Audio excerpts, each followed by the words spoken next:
5వ వచనం ఎంత చక్కగా జ్ఞానం పొదువుగా ఉంటే జ్ఞానం తీసుకొని ఎటువంటి జ్ఞానం కావాలో మత్తయి సువార్త 7వ అధ్యాయము 12వ వచనంలో మన కోసం ఇక్కడ దేవుని మహిమ కలుగుతుందా ఎంతో చక్కగా వివరిస్తూ చెప్తున్నా ఆ వాక్యాన్ని మనం చూద్దాం. హల్లెలూయా.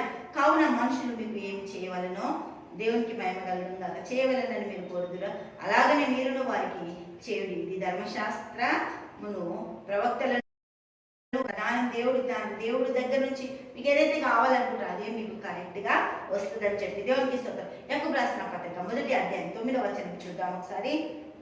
దీనుడైన సహోదరుడు తనకు కలిగిన ఉన్నత దశ యందు అతిశయింపవలెను, ధనవంతుడైన సహోదరుడు తనకు కలిగిన దీన దశ యందు అతిశయింపవలెను. దేవునికి మహిమ కలుగును గాక. హల్లెలూయా.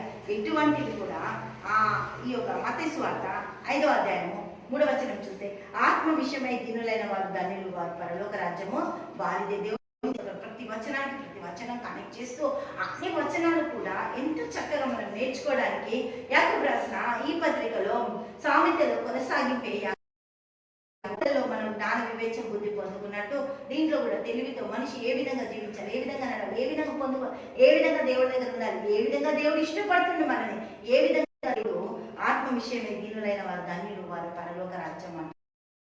పరలోక రాజ్యం వారసులుగా భూమి మీద జీవించడానికి దేవుడు మనకు అనుగ్రహిస్తున్న ప్రతి వచనాన్ని ప్రతి మాటలని హల్లెలూయా దేవునికి మహిమ కలుగును గాక. వాటన్నిటిని మనం పొందుకోవడానికి దేవుడు సమస్తము సమకూర్చి మేలులతో మన జీవితాలు నింపడానికి హల్లెలూయా. రోమీయులకు రాసిన పత్రిక 8వ అధ్యాయం 28వ వచనం ప్రకారం మేలు కొరకే ఏది జరిగినా కూడా దేవా నీ మేలు మా జీవితాలలో జరుగును గాక.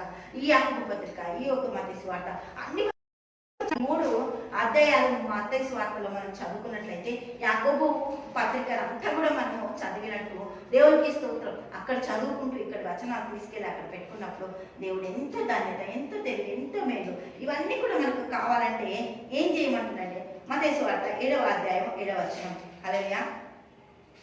అడుగుడు మీకు ఇవ్వబడను, వెదుకుడు మీకు దొరుకును, తట్టుడు మీకు తీయబడను. అడుగు ప్రతివాడు పొందును, వెదుకు వానికి దొరుకును, తట్టు వానికి తీయబడను. దేవునికి మహిమ కలుగును గాక. ఎంత అడిగితే అంత ధారాళంగా దేవుడు ఇవ్వడానికి ఇష్టపడుతున్నాడు. ఏదైతే మనం అడగాలనుకో, ఏదైతే పొందుకోవాలి, ఆయన జ్ఞానం మనకు పొదువుగా ఉంది. ఆయన జ్ఞానాన్ని మనం తీసుకొని మన జీవితాలకు కావాల్సిన ప్రతి దాన్ని అనువదించుకునే దేవుడు చేస్తున్న ప్రతి కార్యాన్ని బట్టి దేవుడికి వందన స్తోత్రాలు చెల్లిద్దాం. తండ్రి యేసయ్యకు స్తోత్రాలు, గొప్ప జాగ్రత్త ఆశ్చర్యకారాలు చేసిన తండ్రి నీ బిడ్డలను దీవించి ఆశించి కృప చూపించు, ధన్యత తెచ్చి నీ మేలతో దివ్యత ఆశీర్వాదాలు నడిపిస్తున్నందుకు వాళ్ళని స్తోత్రాలు చేస్తూ యేసు నామములో ప్రార్థిస్తున్నాము తండ్రి.